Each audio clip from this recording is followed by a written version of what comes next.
Hey there. Hey everyone. Wow. Did you guys beat me? Welcome to Living Light, Dark to Dawn, Rock Solid, the place where you come to expand your thinking and elevate your way of being. My name is Dawn Shale, certified life coach and soul healer, coming to you from Hunterdon County, New Jersey. As always, was a gorgeous, almost 70 degree day today, just glorious. So hello to Kathy, David Crawford, Lori, Carrie, Dave, Scooter Bean, aka Scooter Bean, Carrie Berry. I call him Carrie Berry. You guys are so. You didn't see me? I'm just curious. You guys didn't see me until now, right? Because everybody was saying hello and I wasn't live yet. But what an encouragement! That's awesome. You guys are all here waiting. That's amazing. Thank you so much. I would love to know, like, if I'm over here looking. And anyway, so how are you all doing? How's everybody doing? I'm glad you're all. You've all come in and taken a seat and raring to go. One thing I would say, do subscribe to my channel. I have a couple of quick announcements. Do please subscribe to my channel. Please spread the word. One thing I want to stress is that you're not going to see a heck of a lot of bells and whistles here yet with the studio and all the headphones and all the sophisticated equipment and all that. But what's most important is what comes out of my mouth. That's the most important thing. And I believe that I deliver the goods, and I've been doing this a very long time and talking about the things that I talk about for a very long time. And I switched over here from Podbean. Gosh, you know what? Here, can you hear me? Can you guys hear me? Because guess what? I'm gonna now. Can you hear me now?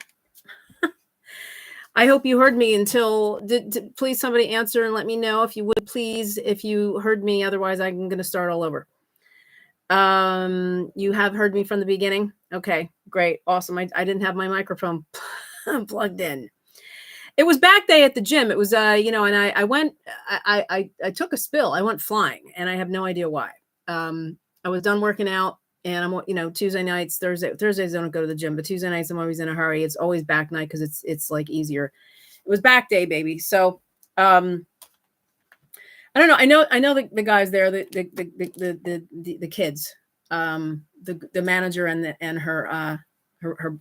So anyway, I don't want to say their names, but anyway, so I was headed towards to get my bag and everything, and I just tripped on my own feet. I don't know what happened. My sneakers I got stuck on the floor because of the rubber met the road, and I went flying. My water bottle and headphones and everything went flying all over the place, fell right on my butt. And I was like, wow, what just happened here? They're like, are you okay? Yeah, I was totally fine. But anyway, so that was interesting. Good topic tonight. Really good topic. Couple of quick announcements. I want to do shout outs to Margie Pargie and Ms. Bet. Margie girl, let's do coffee this weekend or the next, if you are listening, and I hope you are. And Ms. Bet, who takes the podcast into the shower on her device and listens, which is an absolute honor to me. So everybody mingle amongst yourselves while I give these quick announcements. David Medansky, Breaking the Chains of Dieting, Stop Dieting, Start Thinning, Jaded Health. Current publication coming out. Amazing human being, husband, man, father, the whole ball of wax. He's a dear friend.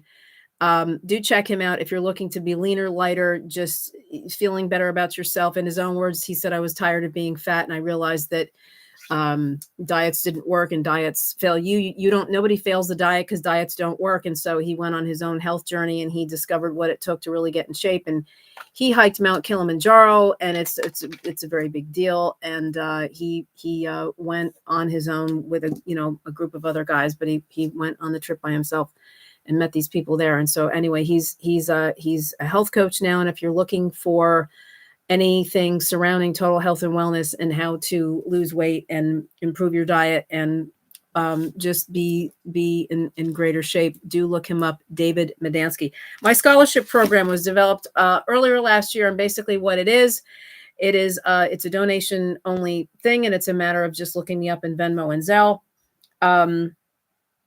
For people that I do consultations with that cannot always afford to work with me. And so this funding goes towards them. And that's why it's a scholarship, because you're helping everybody win all the way around. And that's what that is. And no donation is too small, $10, $20, whatever you can do. It's all very much appreciated.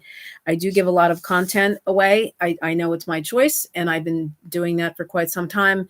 and it's worth, sometimes it's just worth it. It's worth it. I do that every once in a while, the benevolence. And speaking of benevolence, so it's a real juicy topic. Tuesday night, November 7th, it was election day. I didn't vote. Not that I just didn't. So in any case, the topic tonight is mashup, the ever advancing, supportive, benevolent truth. So it's a mashup, which means I shoot from the heart here all the time. And basically, I just flow from the heart. I shoot from the heart, and I talk about what's on my heart about the topic. And so that's what a mashup is you never know what's gonna come out of my mouth. You never know what I'm gonna say, what's gonna populate, because I'm very much submitted and subjected to the powers that be, to inspiration, to what comes up inside of me. And this is how I have always been, and this is how I flow, so to speak. And when I'm talking about something, if I feel inspired, if I feel something's coming to me, I just start talking and moving in that direction. Because I've always done this since I've done the podcast for 2.5 years. I've always said, I take a few breaths, I breathe for a few minutes, I'm quiet for a little bit before I go live, and I just submit myself to, let me say what people need to hear. Let it be something that will resonate with them, something that they needed, a nugget, something that will help them, in the space that they're in currently, whatever that is. So whatever that might be. And so that's, I'm very serious about that. I take that literally. So that being said, the talking points are, I do have talking points, but you never know. We kind of veer off the beaten path once in a while, like I just said. So what you want to create and receive. And this is based on a conversation that I had with someone the other day. What you want to create and receive. No prisoners in freedom. I just heard a song. It wasn't a song. It was one of those mixed things. And there was like some lyrics towards the end. And the one statement actually was, I'm a prisoner in my mind. And I'm like, wow, that's great to listen to. I'm a prisoner to my mind. I am all about freedom, all about it. I'm all about freedom, personal, mental, emotional, spiritual, sexual, every financial, every ounce of freedom in life. I'm all about it. And I believe in permanent breakthrough to get it, because I've experienced it. I wouldn't be sitting here right now if I hadn't gotten some permanent breakthroughs in my life. So before I finish the talking points, no prisoners in freedom, the totality of a life and what you listen to, convincing who and permanent breakthrough, loving versus sweet. That's a good one. That one came from a memory that came up in my Facebook this morning. I did a video last year. It was just it was real quick. And I started talking about there's a difference between being loving and sweet. And the two don't necessarily mean, sweet doesn't necessarily mean loving, because someone could be the most sweet, loving, seemingly imaged person on the exterior, but they're closed down, doesn't necessarily mean they're a real, true, loving person. So we have loving versus sweet. Inward to higher. What does freedom feel like? I'm going to talk about that. Magic is in the action and so much more. And so let's get started with this. And I can't see the screen right now if anybody's making comments, because I'm just doing this for a minute. So the ever-advancing, supportive, benevolent, the ever-advancing, supportive, benevolent truth. And I use the word benevolent truth, and I don't think anybody has ever heard that truth is actually benevolent. I don't know that anybody's ever heard this before. I never heard it before. It just came to me yesterday. I think it was yesterday. I was driving. I'm always thinking. And when I say that I'm always thinking, I'm always feeling into, I'm always leaning into, I'm always wanting to know more. I'm always wanting to know more. And so I'm always wanting to know more and understand more. And I go within to do this. And I don't consult with other people. A lot of times I have lots of conversations with people, but I don't necessarily, I have had mentors all throughout my life. I've had coaches, I've had therapists, I've been into psychotherapy, all kinds of modalities back in the day. These more recent years, these days, I don't need that. I am a healer myself. And I knew that I needed to be healed before I could ever try to guide someone into their own healing in life. And so, I don't necessarily go to people for advice or any kind of, coaching. I mean, when I'm feeling challenged, I have my go-to people and stuff like that. But so So benevolent truth. People don't necessarily um, look at truth as being benevolent, and you should, and they should, because truth is on our side, and truth and love are one and the same. They're one and the same, and that's what I posted today about truth and love, the powerful combo. And I think that I was having a conversation with someone the other day. We were talking about truth. We were talking about um, kind of going round and round and round with the same thing, either talking about the same thing over again or over and over again, or posting the same thing over and over again, or just, you know, there's, if you're having to go round and around and around and around, because I understand that truth isn't linear. I understand that. I'm just going to read my post real quick. Let me see if I can get it. So what I said was, if it brings healing, if it's addressing fear, if it's establishing understanding, making things clear, if it's good energy and pure intention, producing responsibility and greater connection. Like, that's a mouthful. Good energy and pure intention, producing responsibility and greater connection. It's love and truth, independent of egoic explanation, which basically means you don't have to keep explaining yourself, and truth doesn't have to keep explaining itself. It just is. And then I said, the due unto its powerful, hearty combination. Though it's not linear, it's an advancing process, always with expansion and freedom as evidence. And I think that here's what I know about truth, and here's what I know about why we're even seeking truth. And the conversation I was having with this person had to do with someone who is kind of up there in age, and they're not really trying to, they're not in a place in their life where they're wanting to create anything, build anything anymore. They're just kind of coasting. And they're retired, and there's nothing wrong with any of this. There's no shame or judgment in any of this, because this is going to make, I always make points. I always make this clear. So, and this conversation was not a judgmental conversation either. It was just a conversation because this person is in that person's family, and it's kind of it's a tricky situation. And so, because there's other people involved, and when you have family and there's other people involved, and someone's kind of dragging their feet and not really wanting to participate and contribute, it kind of messes up the mix. It's a hindrance to what is needed from everybody's contribution. So this particular individual isn't necessarily, they're not in a space where they're, and they probably haven't been for a while, wanting to really build anything or create. We as humans, we're here to build something. We're here to create. We're here to participate on whatever level that is. And we're all given gifts and talents and things. I mean, even if it's just it, and I shouldn't say even if it's just, because whatever it is that you're contributing has value. There's value in everything that we do.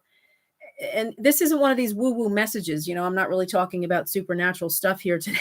I'm not talking about, but this is spiritual. And that's a whole other subject as to how, people define what is spiritual and what isn't, and what they're mostly interested in. And there are people out there that if it's not all about benevolent beings and clouds and, ships and things and all this stuff, they don't want anything to, they think that they don't want to necessarily put attention on these other things. And there's a balance in all of this, because the benevolent beings, and whether we go to church, whether it's God, whether it's angels, whatever it is, we are absolutely supported. I believe that we are absolutely supported by all of this, but they're not doing the work for us. We have to do the work. And the support means being cheered on. It means you are feeling that energy, that connection, that you feel that what's a word? Sometimes vibration doesn't always have words, but you feel that loving support and that connection. But we still have to do the work here. As long as we're here on this planet, we still have to work things out. We still have to make decisions and choices, and we still need to better ourselves and walk the personal development space. And they're not doing it for us. They're not, I mean, I'm just going to say this, something could come knocking on my door right now that would be like a pretty radical experience. And even still, And I had an experience. I had a very interesting experience. I'm not ready to share all this stuff yet. 23 subscribers, maybe when I get up to 100,000, I'll start talking about it. But, you know, still, I'm in this body.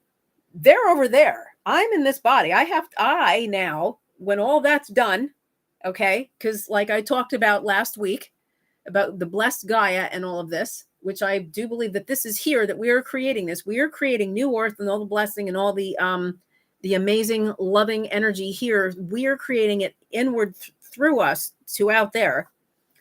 I still have to go wash my face and go to bed and sleep and then get up in the morning and take care of myself.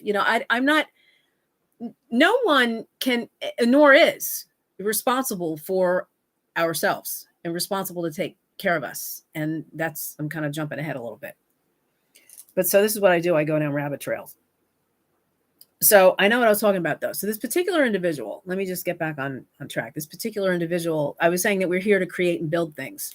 And even though we do have benevolent support, even though we have, whether you have your faith in God, whether you pray, you meditate, you ground, you have your stillness, your solitude, whatever it is. And I mention all these different things because not everybody's in the same phase of consciousness. Everybody's in different phases of consciousness and how they approach life and what they believe and what they do and what works for them and how they get their peace and how they realize truth and how they approach their connections and their friendships and their marriages and their families and so forth. And so, but I believe that if you're not creating and you're not building, there's a lot of idle time and there's a lot of stuff that there's just a lot of idle time that if you're not maybe studying or reading or wanting to contribute or maybe even having just conversations with whoever, participating in something that is serving and bettering other people, you can become jaded. You can become, that's the jaded health of David Medansky's show. He chose that word jaded because so many people are jaded to what real health is and what being really healthy really is. And people can become jaded and just despondent, despondent to life, just careless, just there's no, you've lost all creativity. You have no desire to do anything. So you're basically just existing and you're getting up and you're having your 3 squares a day and your coffee in the morning and you're watching your shows at night, whatever it is. And it's just not much of people are more valuable than that. They're equipped with way more just beauty and gifts and just soul than that. And so, having this conversation, we were talking about how, they just don't have drive. And I think they are in a relationship. There are different levels and phases of relationship. There are different ways to experience relationship. Some people are in relationships to just not be lonely. Some people are in relationships to take up space. Some people are in relationships because they're companions on one level. They genuinely care about each other. They have a companionship. And then there's divine union. There's cosmic and divine union where that's like the fire stuff. That's like that's like the ultimate, I feel in relationship. So in this conversation we were having about this person who is sort of, not very motivated. We started talking about, truth, and I'm trying to think how the conversation went. But some other things came into the conversation. And it was, it gets to a point where truth is concerned, that truth is not, it's not a mental thing. It's not something like we first get understanding of truth in our mind. We first might hear a message, hear something that our mind goes, oh yeah, I like that. That's really great. I agree with this. I agree. But then what has to happen is when it explodes within you, when it drops from here down into the heart space and you embody it and it becomes part of who you are, because it came to you first of all because it was supposed to. Truth comes to us as benevolence because love and truth are one and the same, which was why I read my post. So truth and love are function as one and the same, and it's the same intention, it's the same motivation, it's the same activity in our life, and it's for our elevation and our expansion. It's for us to partner with it. We partner with love. We partner with truth. We partner with it. We have to do something with it. Like I said a minute ago, some benevolent being, an angel, alien could come knocking on my door and have this great and mighty message for me. And while, maybe it would have me on my back for 3 days, just in utter amazement, I'm eventually, because I'm in a human form, I'm eventually going to snap out of that. We don't live in a constant state of that level of bliss. I mean, we will live in bliss as in peace, contentment, feeling at peace and happy with our lives and where we're going and what we're doing. But that kind of heightened multi-dimensional bliss, we don't live there every single day, all day long.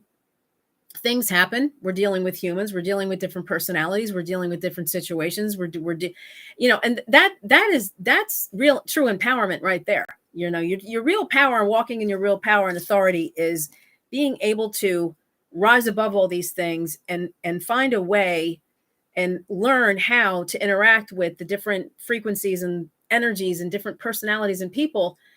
And that's where the truth comes in.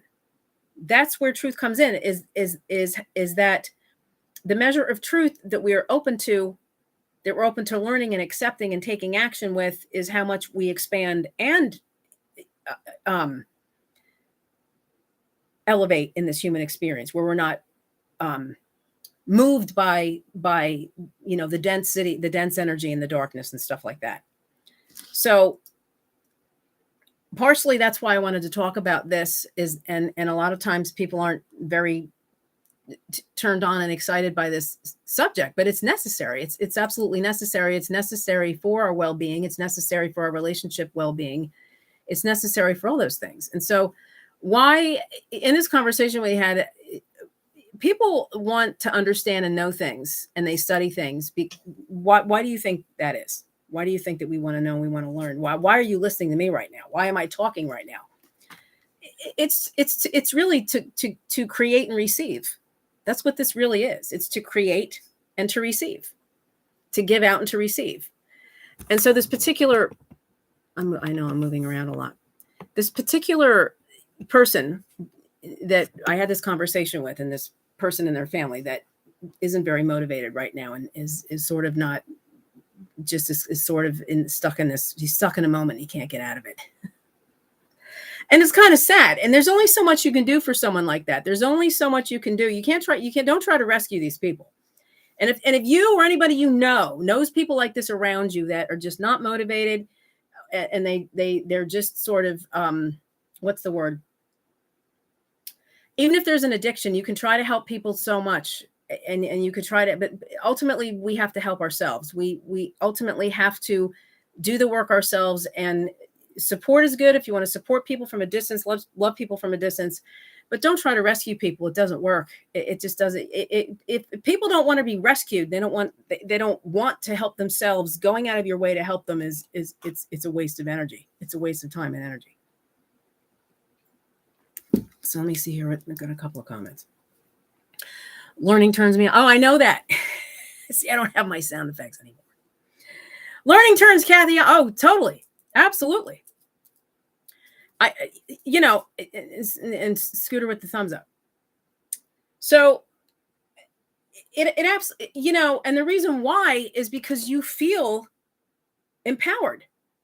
You feel more empowered because we're not just learning for the sake of learning. We're learning and we're growing because we feel more connected to ourselves. And if we feel more connected to ourselves, then we feel more love within. We feel more loving within, which is where the new earth is, which is where, all of the multidimensional experience is. It's all within, and everything is within. And I'm never going to stop talking about that. And I don't care who talks about what. And I don't say this to be flippant. I really don't.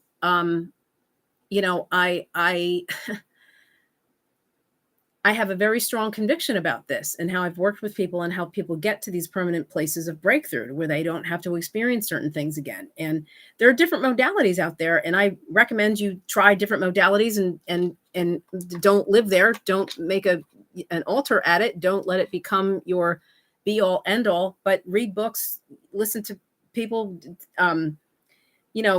explore and learn about different things. But ultimately, what it's all going to do in the end is bring you back here.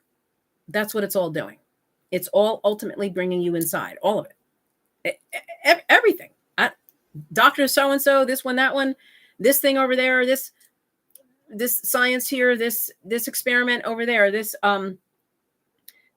teaching on ascension over there, all these different things. What it's all going to do, if it's working and it's producing what it's supposed to produce, it's all going to bring you back here. This is where you're going to end up. You're going to end up inside. You're going to end up stronger, more powerful, and walking in your authority and with more peace, joy, and love. That's ultimately what it's going to do. And my job here is guiding people back to the heart of who they truly are. That's what I do. And I don't do it via science. I don't do it via those things, via talking about these other things that I just mentioned. I'm not picking on any one particular thing at all. Those understandings and things help people get to this place. And as long as you end up here and you don't live up here and it doesn't become like this intellectual knowledge, because emotional intelligence all day long trumps intellectual intelligence. EI, emotional intelligence, is who we are at our core, heart and soul of who we are. And I'm not trashing any of this. And I know you don't think so, but I just want to put that out there. There's never any shame or judgment when I say there's never any criticism or judgment in anything that I said, shame or judgment.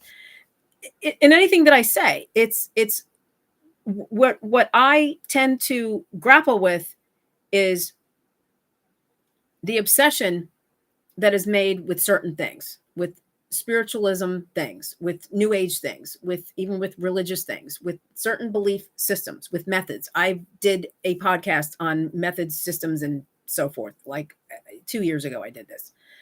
And I post about it usually a lot,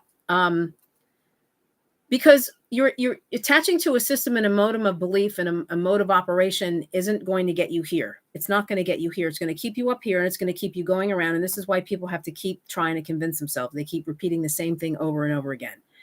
And, you can see some people, whether it's in social media or in their life, where they keep reiterating the same thing over and over and over again. And the question is, who are you trying to convince? Why are you repeating this over and over and over and over again? And there comes a point where you need to have peace in what you have found and move forward out into that new ground, flow forward from that place of revelation and that inner standing, and to where you are flowing out of this place of deeper love, deeper understanding. You've embodied, what you have been learning, and now it's part of you, and it just takes on a different form. It takes on a different energy, where the energy isn't explaining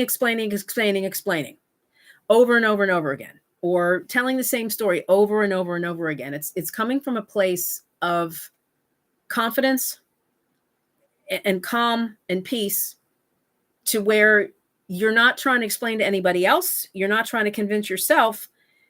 And it's an energy of gratitude, and it's an energy of insight and something that you have gained. It's coming from a gained place. It's a gained ownership space that you're giving out from that place from benevolence, instead of proving, instead of having to keep telling other people, instead of having to keep explaining. That energy all is indicative of you still feel somewhere, somehow, that you have this need. There's a needy energy of how you're needing to explain something. You're needing to say it again. I just want to say it again. Somewhere you don't feel understood. This isn't about you feeling understood by anybody. And I have walked, let me tell you, I have walked this place for so long and when I say these things for so long, this is not egoic, and not because I'm a know-it-all, or by no means. I don't teach you how to get rich. Okay. But caring what other people think and feeling like you don't feel understood, and you don't feel like people are really, do you really get where I'm coming from? Do you really understand? There, you, you could explain things to 365,000 ways, and there are people that are not going to hear you. They're just not going to hear you. They're not going to see you. They're not going to get you. They're not going to understand why you're doing what you're doing. And sometimes people are not going to understand why you're doing what you're doing because they just don't like you. they just they either just don't like you for whatever reason, and whatever's going on inside themselves. They don't like what you're saying. They might feel triggered by what you're saying. They're not in a place to understand what you're saying. It's their own phase of perception, and you have to be okay with that. You have to be okay with that. If you're going to be any kind of a real teacher and healer, you have to be okay with all of that out there, with all of the mudslinging, with all of the real dense energy that's going to come at you and, throw things in every which way. You have to be okay with that. You have to be okay with that. And as an empath and a highly sensitive person, and everything that falls under that umbrella, transmuting is a huge deal, because you feel deeper than most, you hear things more in tune than most, you sense things more than most, you identify things more than most, and it's a whole other approach to life, of really having to understand what is yours, what isn't yours, and how to transmute this and not take any of it personal. And that's a process of learning how to not take things personal. But so permanent breakthroughs. So that all being said, there's nobody that needs to be convinced. And if you still need to be convinced of truth, of something that is true for you, then perhaps, increase your silent time, your prayer, your meditation, you journal more. Because the constant incessant explaining and repetition, other people get a hold of this, and then basically what you have is a group of people, a bunch of people, big or small, whatever, and you're just going round and round in this mental state of it's just information, it's just words. When it becomes alive in here, it's got to become alive down in here, and it becomes so alive that you're living it. So that's how you know when you've embodied it, is when it becomes so deeply, it's just made you feel alive. And there is nothing to prove. And so I want to see, someone made a comment. The time comes when learning ends. Get out of the mind, just feel, be at peace with your feeling. Yes, amen. That's what David Crawford said. The time comes when learning ends. Get out of your mind and just feel, be at peace with your feelings. Absolutely. Be at peace with your feelings. Be at peace with where you're at. I know for a lot of a fact that people don't like me for whatever reason. It's like, oh, okay, good. I'm good with this. I'm okay with that. It's just how it is. I mean, people don't like Marianne Williamson. People don't like Iyanla Vanzant. People didn't like Wayne Dyer, if you can believe that, for whatever reason. People don't like Jeff Brown. I'm just throwing out names. People don't like people, and it's unto their own contention. It's for them.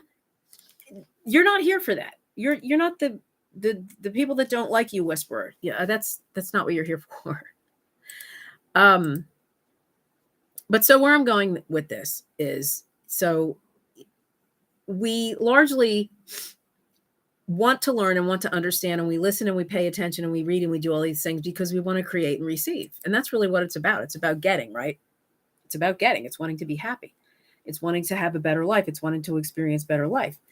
And as a result of our life being better, we're then able to serve other people from that place. We're able to really serve other people. Most people in life, using the word most people in life, get up and go to jobs they can't stand.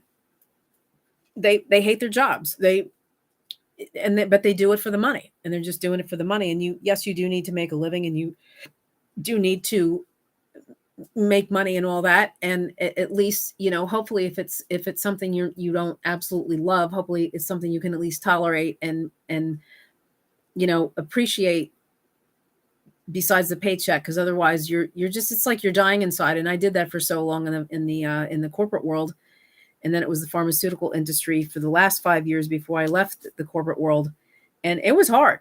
It was hard. It was just, and everything was getting worse and worse. This goes back to 2009, the beginning of that year, and oh my gosh, and everything that was rolling out from the deliverables to the objectives that the goals and objectives that we had to put into the system, that was like a part-time job at the beginning of every year, and then our reviews and our mid-year review and all this, and what they were just, it was horrible. I don't even really remember. I know that it was horrible. I don't remember all the details, but it was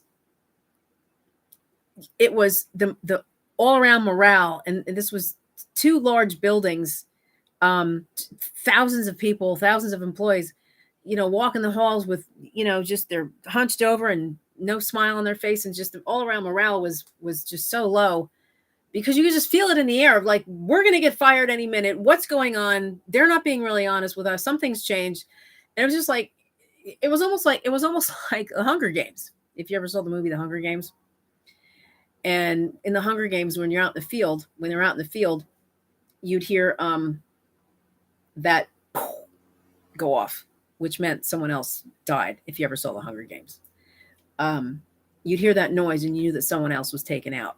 And that's what it was like at work. You never knew when we were going to hear another department just lost some people. Another department was like, they would let, 4 or 5 people at a pop would lose their jobs, from a certain area in a department of whatever it was. And you was like waiting for the other shoe to drop. And so anyway, wasn't fun. And I actually sat there and I said, please get me out of here. I used to sit there at my desk like this. Please get me out of here. I don't want to do this anymore. I can't stand this. And I really didn't know what it was that I wanted to do. I had no idea. I really did not, believe it or not. I knew that I had a calling and a purpose in my heart to help people heal and help people get better. But I had no idea how that was going to play out and how that was supposed to show up. And then it was after I lost that job, I finally did get laid off. And then I went out to California for 4 days to visit a friend. And then I was like, I'm there and I'm driving around. It's like, you're going to live here. You're going to live here. I mean, the way that's just how it happened. I went out for 4 days, like, to get away. And I wasn't going out there to find a place to live. I was just going out there to get away. And I was there and I had this sense of, you're going to move out here.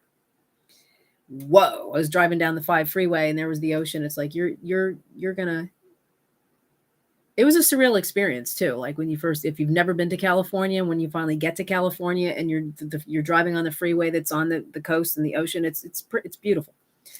And the Pacific Coast Highway is amazing. And so, I came home and I just knew, I just knew within my body. And this was like my eat, pray, love experience, so to speak. And so I sold everything a lot of things in my townhouse. I was divorced. Was not in a relationship. I had broken up an engagement. My cat had passed away, and my favorite roommate of 2 years moved out. So I lost 3 things: the fiance, my cat that I had for 18 years, and my most amazing roommate left. And I was like, I gotta go. Stuff was just falling apart. We know that when things are falling apart, it's falling into place. And so that's what I did. And I dragged whatever I needed across the country, and I drove across the country. I think it took me 5 days. It was an absolute amazing experience. It feels like it was a lifetime ago, and that was 2010. And I took my time and I explored, and it was just an amazing adventure. And then I only lived in California for about 16 months, and it wasn't even 2 years. And it was interesting. It was definitely an interesting experience. It's like another country out there, especially if you're from the Northeast. But anyway, that's where I became a certified life coach, is when I lived out there. And that's when I got connected to some people, and some doors started opening up and some things started happening.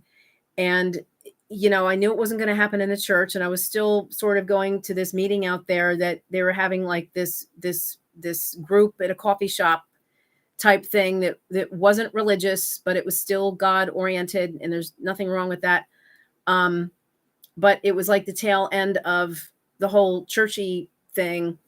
And, it was about community, really. It was about community and just people gathering together. And so, I studied, I took this course, and then some things were coming to an end there. And it was like, now what do I do? So I came back to New Jersey. I drove across the country again.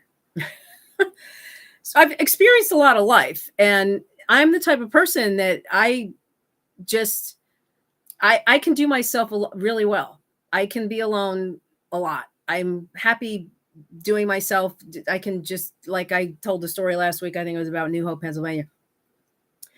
I've been like this always. And so I can, get a hotel room by myself, get up, go have breakfast in a diner somewhere and just talk to the people there and make friends. And next thing you know, they're your Facebook friend, or next thing you know, you have their phone number. Next thing you know, you're having this, and so it was just a lot of fun. And so I'm a people person that way. And I've studied people and I've studied behavior, and I've seen behavior in all different states, different times of the day, different moments in time, different seasons.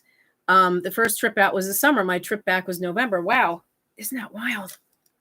The 11th. So I was actually on the road this week.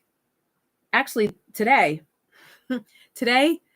2011, I was driving back to New Jersey. I was en route. I don't know what state I was in, though. I could tell you on the 11th, 11/11/11, on November 11th, 2011, I was in Kansas. I made it to Kansas on 11/11/11. That was a wild day. And I was in Kansas. And I was actually in the city where Dorothy was from, the Wizard of Oz. So that was a whole personal synchronicity at the time. So there was significance to that at the time. And I'm like, wow, I'm in Kansas. I'm in Kansas on 11/11/11. Like that was amazing.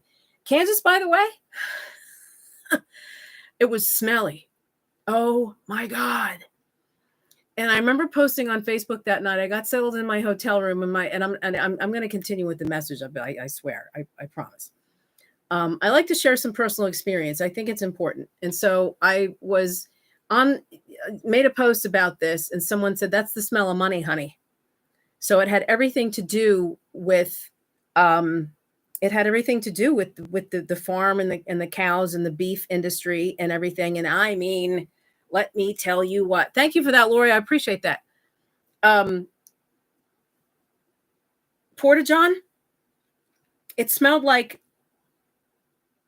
a Porta-John for about a good 45 minutes.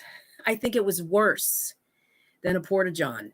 And you couldn't roll up the windows, because you roll up the windows, it's like you crack the window to get some airflow. And that's what I had to do. And it was like a little chilly. And I was like, that's what it was like. I'm like, it was gag worthy. It was, I don't know how these people live with this for the money, right? That's how. Oh my God. It was horrible. It was horrible.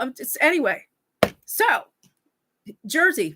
So I've been here ever since. I've had some cracked up relationships with men. When did I get back here? 2011. So I'm a people person, and I'm here to help people, and I'm here to guide people back to the heart of who they truly are, to help them get unstuck, to help them get clarity, to help them receive truth into their life. So the benevolent truth, to help them understand that truth is on your side. Truth is benevolence. Truth doesn't always feel good. Sometimes the truth will really piss you off before you can accept it. It just will, because it'll grate against everything that you have believed, grate against everything that you don't want to shed, rid yourself out of, confess, just move out of your life, just, detox from, especially in the relationship space. I mean, there's so many codependent codependent pals, trauma bonds out there that it's just not a good situation. And people are trying to drink their way out of it and smoke their way out of it and eat their way out of it and hide from it, I should be saying. And, how long can I tolerate and put up with this? And so anyway, I lived in LA from 2009 to 2000. Oh, did you really? Oh my God. Well, I think so. I got there. What year was it? Well, it was 2010. July in 2010. I was in Mission Viejo, David. I was in Orange County, the good old OC. If you lived in LA for a year, then you know about the OC. You know what I'm talking about. You would have to. I visited LA. I actually went up there a few times. I have friends that live there. I went to see before when I still cared, I had to see Hollywood Boulevard and all the names on the streets and whatever. So not even anyway. So yes, Mission Viejo, where the housewives of something or other, Orange County, the housewives of Orange County was actually filmed down the road at the bowling alley where I used to live. And so anyway, I'm going to just stay away from that. Moving right along. Yes, real talk. And that's what I do here. This is like a conversation, and you get a mixture of everything here. And it's I try to make this different. This is not your average podcast. And I'm not saying that from a braggadocious space or at all. It's just not. So moving into no prisoners in freedom. So, wow. The totality of a life and what you listen to, you have to be really careful who you listen to and where you to go to for advice and who you have conversations with about certain things. And you get to know certain people, you get to know them after a while, and you get to know someone like, oh yeah, I know her, she would do that. Or, oh, I know him, he won't do that. He wouldn't do that. He wouldn't lie. He wouldn't do this. You get to know people based on just knowing who they are. And why am I saying this? I don't know. It's one of the talking points, but I think that where truth is concerned, and there's a difference between truth and opinion and insight and wisdom. They're completely different things. People want to offer you their opinion all the time, but opinion is just something that there's no real empathy. And I'm going to read this quote, and I always swear that I want to memorize this, and I never have, but I'm going to read it. It's by Bill Bullard. Opinion is really the lowest form of human knowledge. I didn't write this. Opinion is really the lowest form of human knowledge. It requires no accountability, no understanding. The highest form of knowledge is empathy, for it requires us to suspend our egos and live in another's world. It requires profound purpose, larger than the self kind of understanding. And that's just amazing. And the first time I read this, I was like, wow, that's great. I mean, the highest form of knowledge is empathy, which is what I'm talking about here, emotional intelligence connected to truth, because truth and love are one of the same. And it's connected to empathy as well, because empathy is action. It's truth and love in action, and it's compassion in action. And that's how, sometimes people reject the truth, or they don't want to be talking about truth all of the time. And it's just, I just want to relax here in this warm and fuzzy space for a while. And there's a time for that. There absolutely is a time for this. But if you're looking for that, you want to create and you want to receive. And I didn't know it was all about me. It absolutely is. You're here in this human body. This life is all about you. You better want something. You better want to create something. You better want to experience something. We're not here to just, like my friend's, family member that is just despondent anymore and has no drive and has no motivation to do anything. And he's angry as the day is long. And he just has no motivation anymore. And, now if he was open to changing that, then my friend that I talked to about this would probably be willing to walk him through this, would be willing to help him with it. But he doesn't think he needs help. There's nothing worse. And I'm not putting human beings down, but there's nothing worse than someone stuck in a rut of anger and resentment and all these things that doesn't want help. They don't want help. They want to be angry. They don't see it. They don't see it. Yes. Oh, see it. Oh, yeah, Orange County. I laugh. It's the bleach blonde boob job Botox Central of America, and that's all I have to say about that. So. It's a joke. A dear friend of mine who's no longer with us, who lived in LA, we came up with this on the phone one day. I'd just gotten back to New Jersey, and we used to talk on the phone a lot. And Mike Myers is his name. He passed away a while ago. He's from the Free Believers. Carrie do you remember the Free Believers? And I think I always ask Carrie if he remembers the Free Believers, and he always says no. I don't know why. I think Carrie is from the Free Believers. And it's forever etched in my brain. And it's just one of those things. Darren Hufford. So yes, you do know the Free Believers. That's how we met. We got connected somehow through that. So Mike Myers created the Free Believers Network.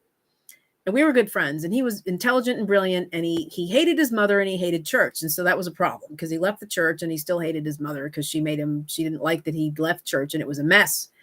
And we used to have all these conversations and I used to try to help him because he seemed open. And so we were just talking about, he's like, what's New Jersey like, Dawn? And I used to try, because he used to make fun of my accent, the coffee and the talk and all this. And I said, maybe you'll come out here someday. Maybe you'll come see. We were brothers, sister. It was a brother-sister thing. We made that very clear. It was a brother-sister thing. There was nothing sexual, romantic, whatever going on. But he was brilliant. He played the keyboard, a musician. I mean, look, you've got anybody, and some of you in here know this. If you're an empath and you play music,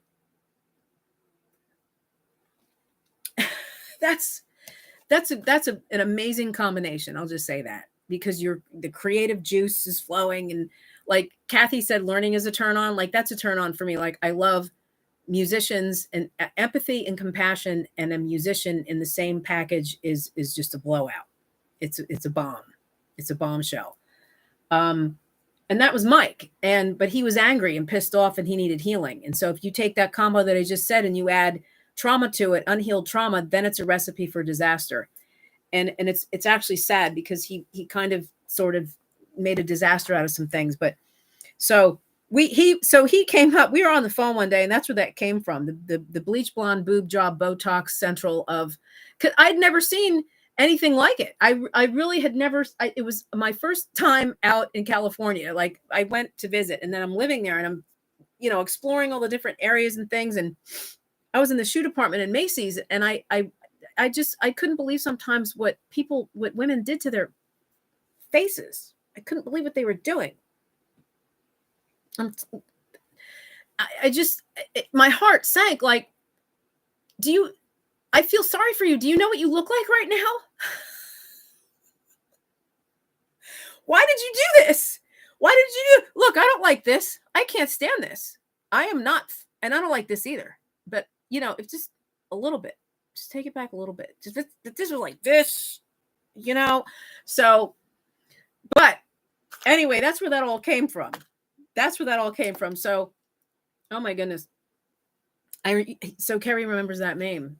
He passed away a few years ago. Oh my gosh, it was like 2020. 19 or 20, he passed away. I still don't know what the cause of death was. Somebody just said, oh my God, Mike Myers died. Like, what? He was younger than me. He was young. So it was sad situation. Let me go over here. So, I can't see the talking points on the screen like I did in Podbean anymore. So, here are we. No prisoners in freedom. The song that came on that, I'm prisoner of my mind, and the way this girl's singing and the way it's coming out and the energy that's attached to it, everybody wants freedom. I don't care who you are. That is the goal. Everybody wants freedom. Everybody wants to be happier, to have more joy, to have more peace, to have that personal freedom. And I was very aggressive in getting mine. I was very, very aggressive in this. And what do I mean by aggressive is just, I used to run to my counseling appointments. Like I went to work and I'd be, I want to go to counseling. Can I just get out of here? Because I knew what my calling and my purpose was, but I knew that there was more. And I knew that it was something within me that I just wanted to feel free. I wanted to feel really at peace. I wanted to feel this. I wanted to really experience this. And I'm going to talk about what real freedom is, because this kind of popped into me this afternoon as I was contemplating this. And I always do contemplate, the day of the podcast, I always contemplate what I'm going to discuss and talk about. And I take this very seriously. And so I've always been that deep thinker to where I think into things and I think into, well, why does this happen? And why does that happen that made that why happen? It's the nature of who I am, but it's how I come up with all this content. It's just how it works. And it's not a stress to me. That would stress some people out. Some people would be like, oh my God, Dawn, do you ever just stop? I mean, one guy said, I had a date years ago. It was like 2017, something like this. And I was working in a barbershop. Was it at 16? Anyway, I went on a date with this guy just for fun. And we were sitting down. I was telling him what I do and stuff like this. And he looked at me and he's eating. He's like, it never shuts off, does it?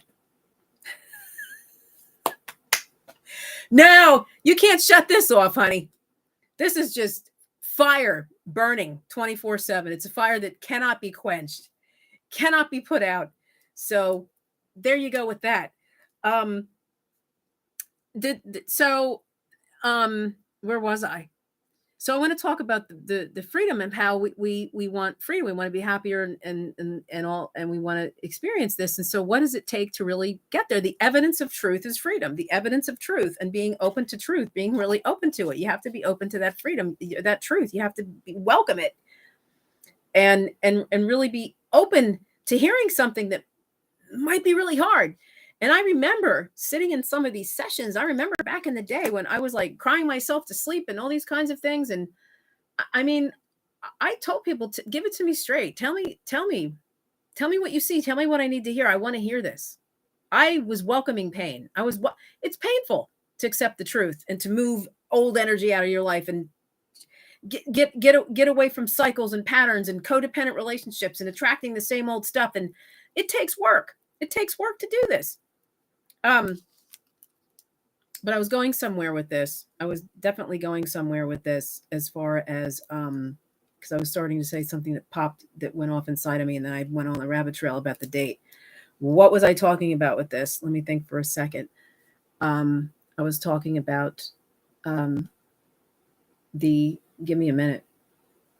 We interrupt this program by the news from your sponsor. My name is Dawn Shale. I'm a certified life coach and soul healer. Do avail yourself to www.dawnshale.com and learn more there about how I coach and counsel clients. If you're experiencing anything that I've been talking about thus far, you or you're someone you know could use some breakthrough and some healing, reach out to me. That's what I'm here for. So there's your 10-second word from your sponsor. Yes.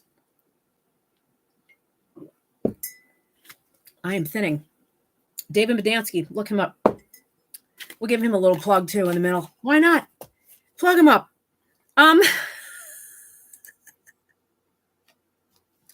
Music. I was talking about music. I was talking about that a little while ago. But yes, when I was at the gym, I had my headphones on. I'm always blasting my favorite songs. And I'm telling you, this is what I envision. I envision Kathy and a bunch of us in an SUV driving around the world, the country, blasting our favorite music and just like stopping in different cities and visiting our Facebook friends and just blasting the world with empathy and healing and all that. Like I fantasize about that. It's a pretty good fantasy. Here's where I was going. Got it. Here we go. So thank you for your patience. I read something yesterday, and I don't want anybody to get mad at this, but I did read something yesterday, and it was disconcerting to read, and this has everything to do with truth, with what I'm talking about here, with truth, the benevolence of truth. I was talking about the benevolence of truth, and how that truth is benevolent, and when it comes to you in a certain time, and even if it doesn't feel good, that's how benevolent truth is, and that's how benevolent truth and love is, because it wants you free so much. It's going to trigger you. It's going to it's okay with you feeling bad for a while. It's okay with you feeling uncomfortable. It's okay with you feeling awkward. It's okay with all those things, and that's how benevolent it is. So I read something about and it had to do with, and I'm not going to say where it was or what it was, but it had to do with creating peace for someone else in life. And I read it and I was like, and I wasn't going to comment, and I because I love this person, and I didn't want to, but I was just like, this is how truth burns within me, that whole fire that can't be put out, right? So I have a passion for truth. Does it mean I know all the truth? No, but I function at a level, I function at a frequency of such a passion for truth, more than, I don't just call people up on the phone or just get in people's faces and say, hey, here's the truth that you got to know. And the people that do this in social media all day long, let me tell you something right now. This is this and this and this is this and this. And Jesus did this and Jesus did that. And God didn't do this and God didn't do that. Or, and I'm just throwing that out there, but it'll be a subject. Pick a subject. People are just in your face all day long with certain things. People want freedom, yes. And so that freedom comes from being willing and open to receiving hard truths, and so, but I read this thing, yesterday. And it was just so, there were so many levels to what it was that, and listen, I understand, I got to say this. I understand we all want friendships. We want relationships. We want a man in our life. We want a woman in our life. We want these things. And I've done teachings on podcasts on the divine feminine and the divine masculine, and how we all have divine feminine and divine masculine energy. And when a woman is too much in her masculine, she's too much with, I've tended to be there with take action, action, action, get it done, make a decision, choose, take action. Because I do believe the magic is in the action. And it's one of the talking points. When a man is too much in his feminine energy, he doesn't take enough action. He doesn't do anything, and he just kind of sits there and he doesn't really make decisions. And so in a relationship, when a man is in his feminine and it kind of, I'm going to say this is true. When a man is functioning in his feminine energy too much, it pushes a woman into her masculine. It just does. Because there needs to be action somewhere. Because action and movement, we make choices, and we have action and movement every day, all day long. We make choices. I mean, we're always moving. If you're building and you're creating, or you're learning, or you're doing something, whatever it is, you're working, whatever it is, you are building and you're creating on some level, in some in some context. And with that, I just lost my thought again.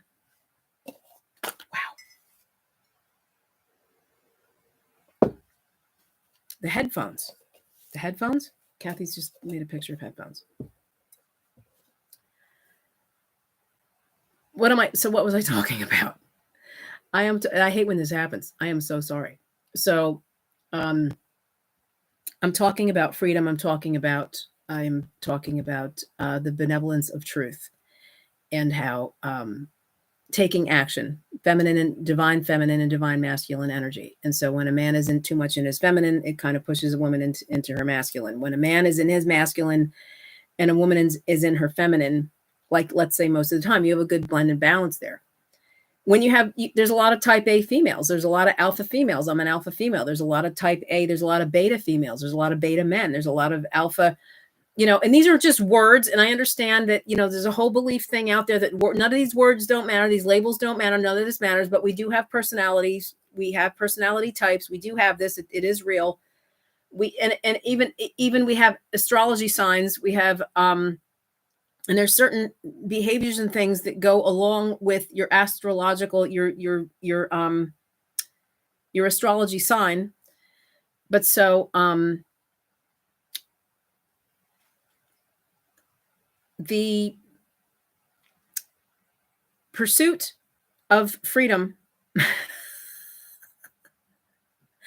the pursuit of freedom, the pursuit of greater peace, the pursuit of greater joy, the learning and the building and the creating is because we want to get and we want to receive. So I was talking about that. The divine masculine and feminine. Okay, so this thing that I read yesterday, oh my gosh, like just embarrass yourself, Dawn, just keep forgetting what you're saying.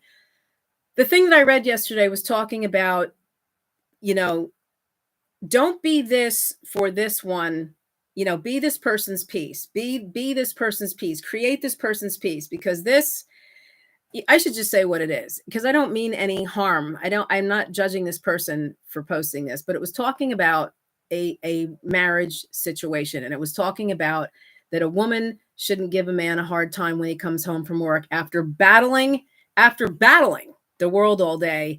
So now he's going to come home and now you're going to give him more war. And be his peace and I'm paraphrasing this. And again, there's no shame or judgment in this, but I'm bringing this up because that simply was many layers of a codependent situation. It really was. And yes, we are in the spirit where we have with sisters with different misters.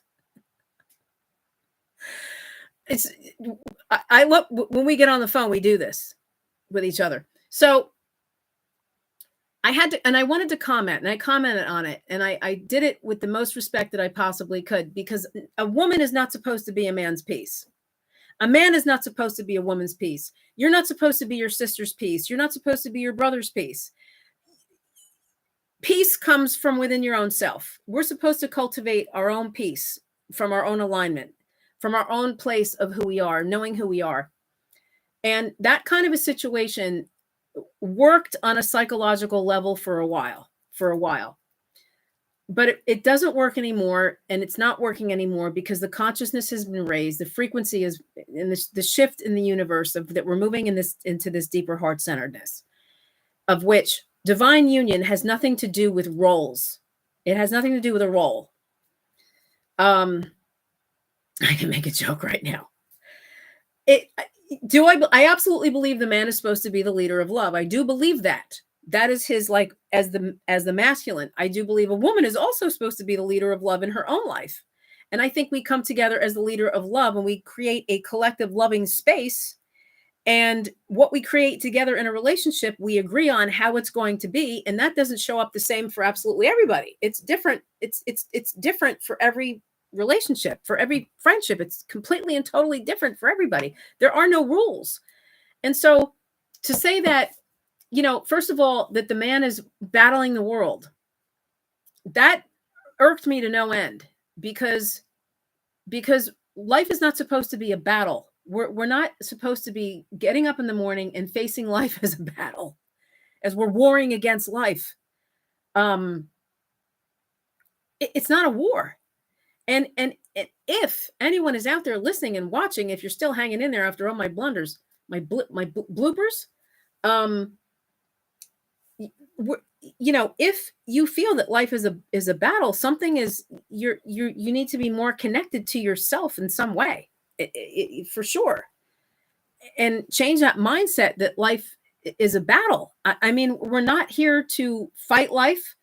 We're not here, and I know that people, they work jobs every day and they're in a certain consciousness where they go to work and they might not, have a sort of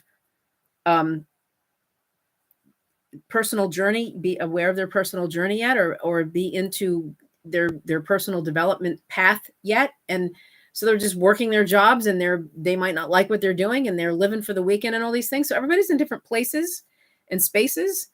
But I want to say this, that it's not my job to make a man feel peace. When I live my own peace and I'm connected to my own life and my own self, and I'm going to move it. And so it's only an hour and 7 minutes. So I'm going to probably go another 15, 20 minutes. This is like I'm getting into the meat and coming to the end of what the point I wanted to make through all of this. When I have cultivated and developed a peace within myself, whether it's through whatever beliefs they are, the benevolent beings, my angels, the things that I see. I posted yesterday in Facebook all the amazing clouds that I saw, and I saw symbols of the DNA in the sky, and I saw lions' heads, and there's so many things that mean everything to me, and that are significant to my journey and what it means, and there's signs and synchronicities and messages and things. However you roll in life, whatever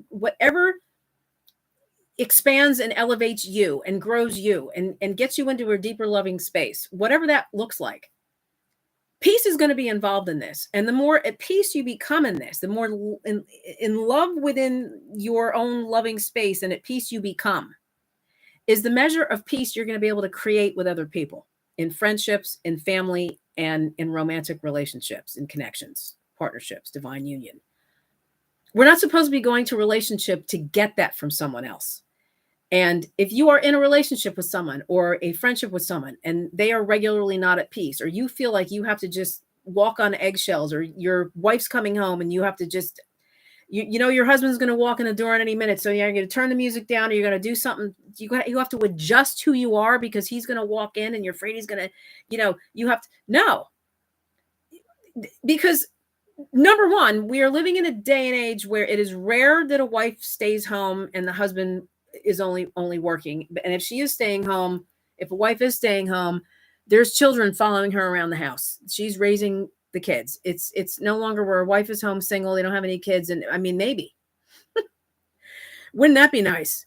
I mean, where a woman's just home doing her thing and there's no kids and the husband's making all the money and she's just home and she's going out lunching with the girls and shopping, and okay. That's rare. We have where both men and women. So what if a situation where a woman comes home later than the man does, and he beats her home, and she walks in the door? Is he supposed to create peace for her? I think we're supposed to support each other. It's called support. Help each other, guide each other back to your own peace.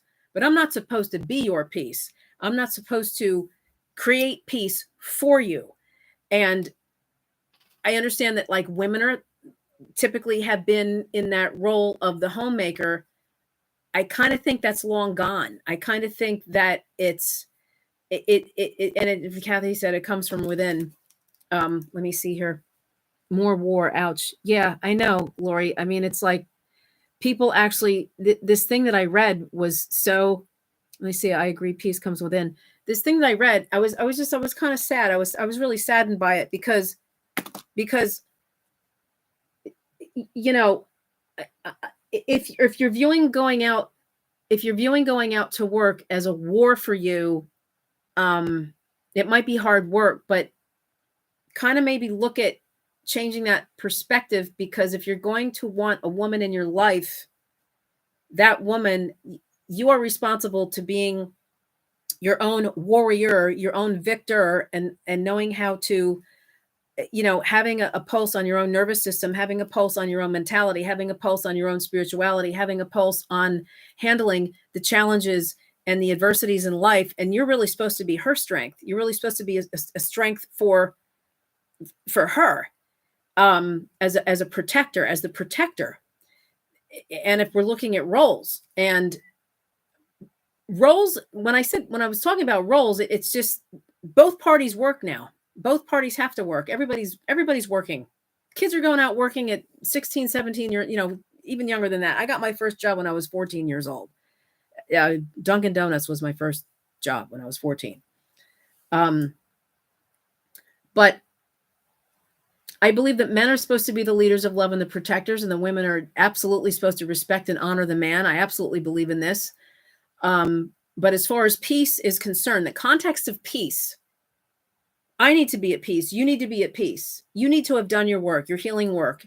You need to view life in a way that you are overcoming life. You're overcoming adversity. You're overcoming the challenges. You know how to handle the challenges that come at you. You don't take it out on other people. You're not then, in an exhaustive state where you're looking for someone else to give you your peace. You know how to find your peace within. You know how to do that yourself. Same thing with the woman. Same thing. This is why the divorce rate is where it's at. It's in its divorce rate.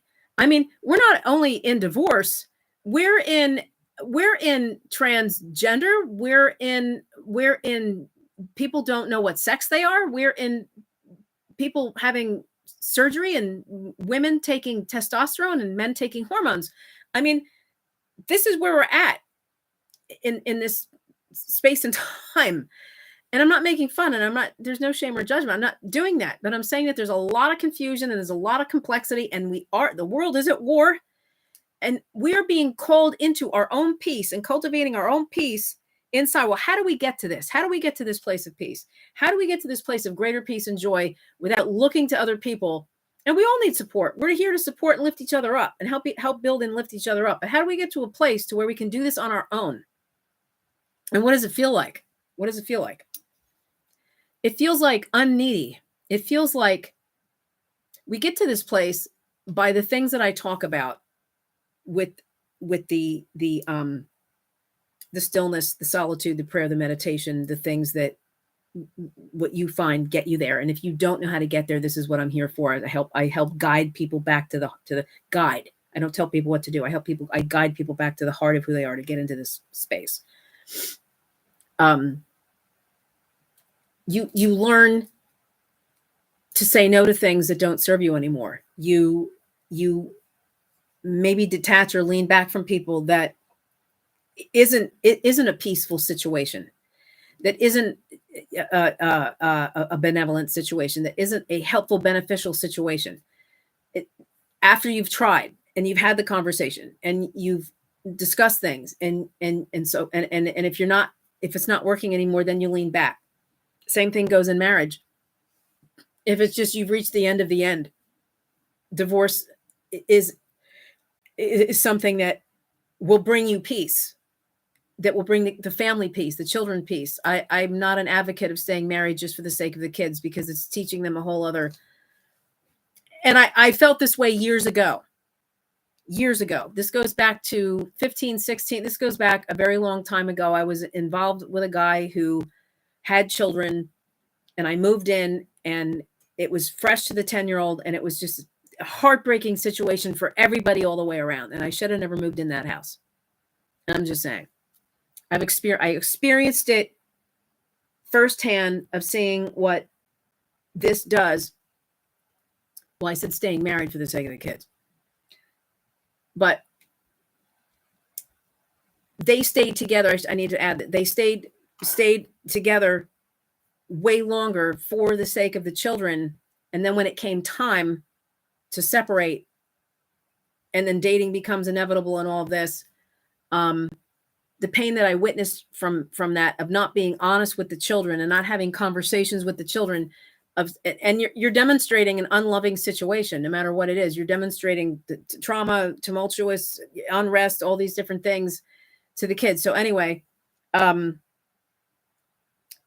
peace is definitely an inside job. All of this is an inside job. Everything is an inside job. All of it, no matter what, it's all an inside job. And so what does it really feel like to have that freedom? You don't feel as nagging. I remember years ago, I think it was after the engagement that I had, and this was before I moved out to California. And if you're familiar with the book and the movie Eat, Pray, Love, it was kind of like that. It was kind of like that, like where Elizabeth Gilbert had reached the end of the divorce, and she had all these. She just went from one relationship to the next, and she felt dead. And I never felt dead inside, but I had this aching of loneliness. It was just, and it wasn't. Loneliness is not the absence of another person. Loneliness is a disconnection from self. Like I wrote something like that 7 or 8 years ago. Or maybe not that long, maybe 5 or 6, 7 years ago. Loneliness is never the absence of another person. Loneliness is the disconnection from your own self. And there's a lot of information out there about becoming content with who you are, being content with yourself, learning how to be alone, learning how to be at peace and solitude. And so in Eat, Pray, Love, Elizabeth Gilbert goes on this world tour. Not everybody can go on a world tour. I got to drive her across the country. She went to India first, and that's where she met Richard. So she went to India first, and then she went to Italy. That was fun. And then she ended up in Bali. Bali was her last place. And I think, well, maybe not in this forum. I went to Bali for 10 days back in 2011. Before I moved back to New Jersey, it was summer of 2011. I went to Bali for 8 or 9 days. Amazing experience. And I actually got to meet Ketut Lear, who was the medicine man who's now deceased. And that's who's in the movie that Elizabeth Gilbert who was played by Julia Roberts. So I was on the set, but it was really his home. And that's where he conducted his medicine work. And I got to meet him, and I have pictures of meeting Ketut. He actually spoke a word over me. It was really wild. Oh my God. It was amazing. That whole entire trip was life-changing. Bali was life-changing. But so, not everybody gets to travel the world or whatever. And you have to find and create and choose to get on a path that is going to lead you to that transforming experience. And transformation is different than change. They're two different things. Transformation is becoming something that you were never. Change is just changing jobs, geographical locations, getting a new car, changing husbands, changing wives, changing friends. That's change. People cut people out of their lives all the time. That isn't change. This person that cut everybody out of her life, about 78 people. I'm talking about Facebook friends and real life friends, but it came to a total like 78. You can do that and think that you're getting rid of bad energy, but I'm going to just say this about getting rid of bad energy. Okay. There's a lot of bullshit out there surrounding this, because the bad energy that you're looking to get rid of is in yourself. You can cut every person out of your life and be a recluse and sit home and hibernate and go and hunker down into hermit mode all you want. And it's easy to be alone. It's easy to hunker down and be by yourself and pull the shades and just get up and have your own little party going on, but you don't know how to interact with people. You don't know how to have a conversation and work out the hard stuff. And that's why we're here in human form. And this is a hard truth that I'm saying right now. And it's a benevolent truth.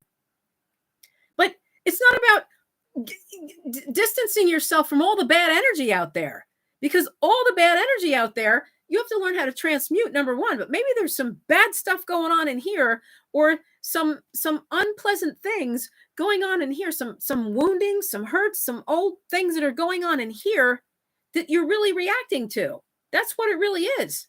So cut everybody out of your life and you say, oh, she has bad energy and I'm just going to get rid of all these bad energy people. Okay.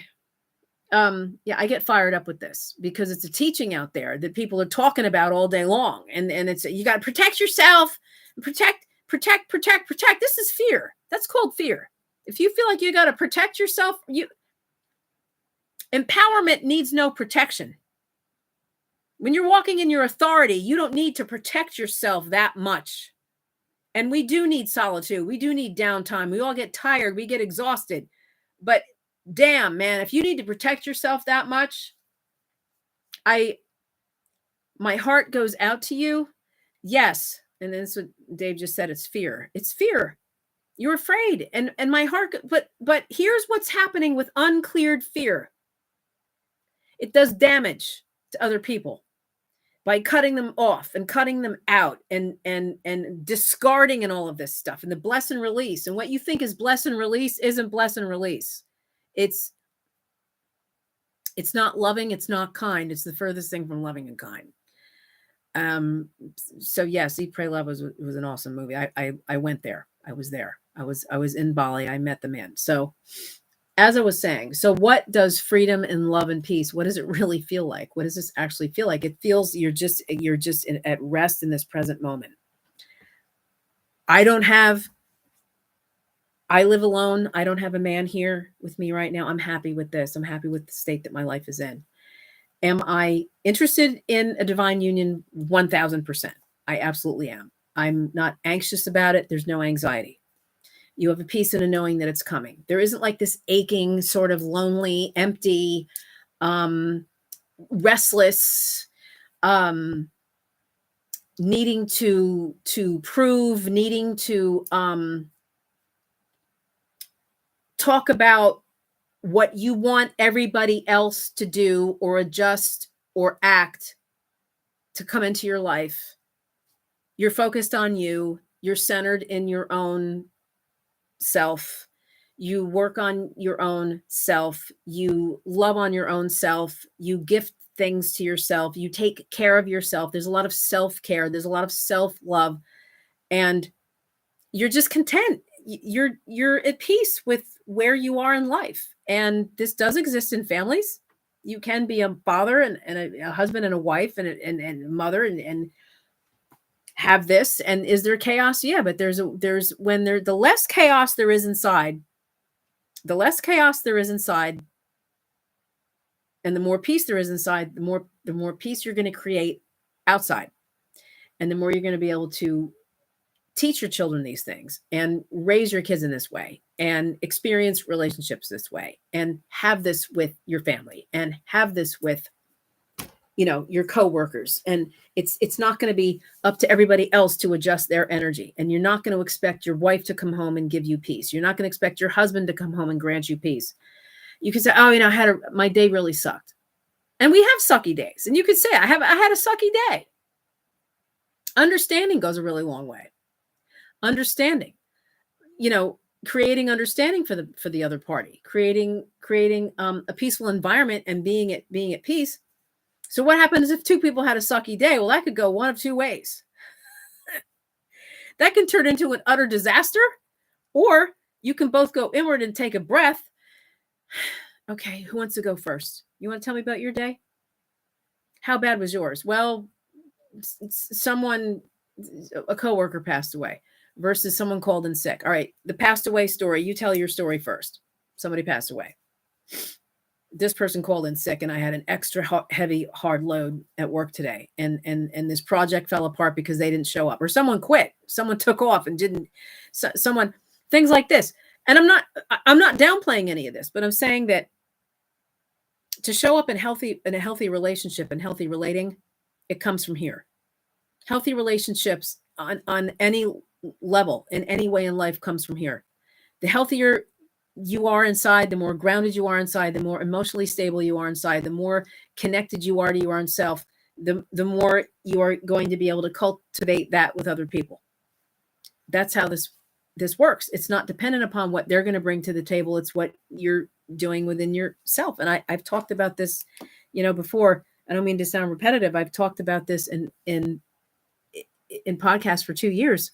But so, yeah, I don't see somebody commenting here anymore. I had, I have to talk about this because my dedication, my commitment to freedom for people is greater than someone being a little annoyed or irked because and I know people want to meet men, to have a man, and I know people want to have a woman in their life, and I understand this, but if it's, and anybody can get, in the same conversation I had with someone, it comes from wholeness. Dave said, yeah, absolutely comes from wholeness. And that doesn't mean perfection. Wholeness does not mean perfection. That's not what that means. But what was I going to say?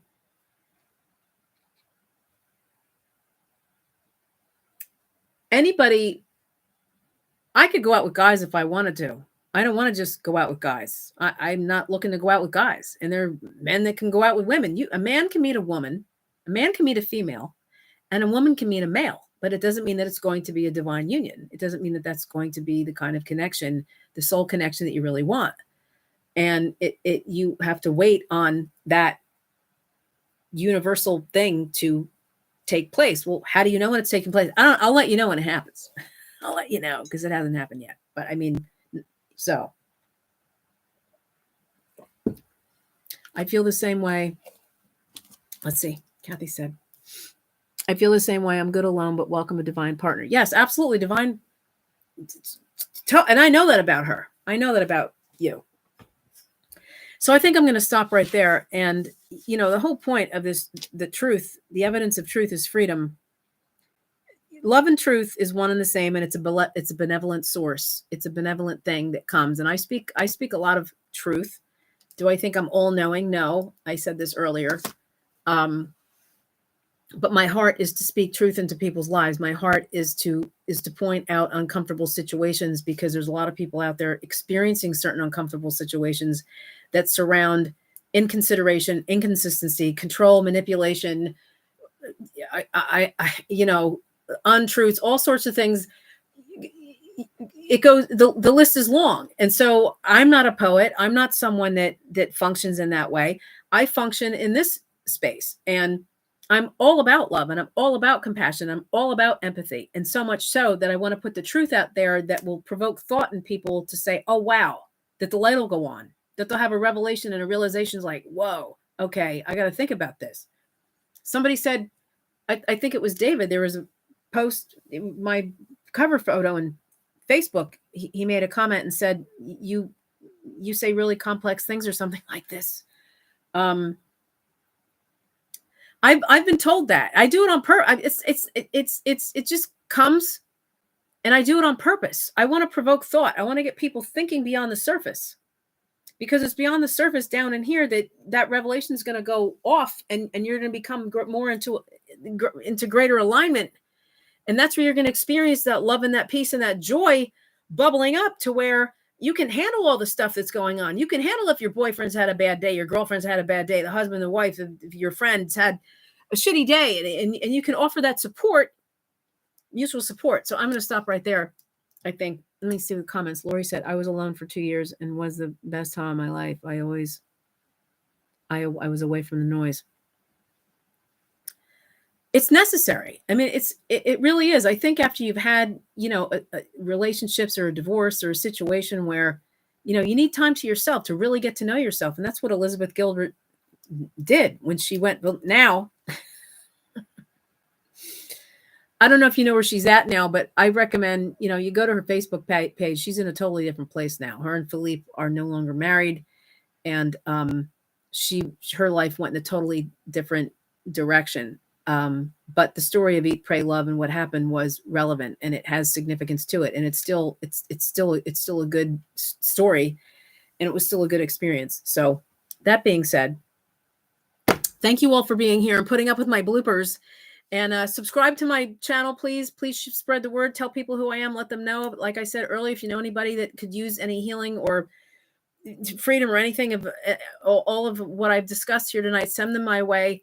You can find me at www.dawnshield.com. You can learn more there how I coach and counsel clients. My phone number's out there. All my social medias are public. You could, reach out to me, and because I can only do so much here in podcasts. This isn't really a place to get healing per se. There's good information, but I can do more one-on-one and way more substantially. I'm available to give more. There are different levels that I work with people. And, if you're looking for real answers right now in your own life and the permanent breakthroughs, which I bring people into, let's talk. I would certainly love to get to know you better through a 30-minute intuitive call. And that's what I offer. So do me a favor. So anybody that shares this is what I wanted to say. And I was going to do this in the group, make a message. Anybody that shares this, if you would wait, and you don't have to share it, but if you would wait until I post it in Facebook, and then with my little blurbage, my verbiage there and stuff, and then share that to your page, I would really appreciate it if you did that. You could do what you want, but I would prefer if you shared it from my page to yours, because it shows that it's been shared. And I do want to promote this, and I do want people to subscribe to my channel, and I do want to build this, and I want this message to get out there. So if you would do that, like share it from my page to wherever you want, or not, whatever you choose to do. So I appreciate it. Love you guys. All you guys, Lori, Kathy, the two. So David, Dave, Carrie, Barry. Thank you all. And I will be back on Thursday night. I have no idea what I'm talking about. You're going to have to tune in to find out. In the meantime, live, love, be blessed. Have an amazing week. And I will talk at you soon. Take care. Bye-bye.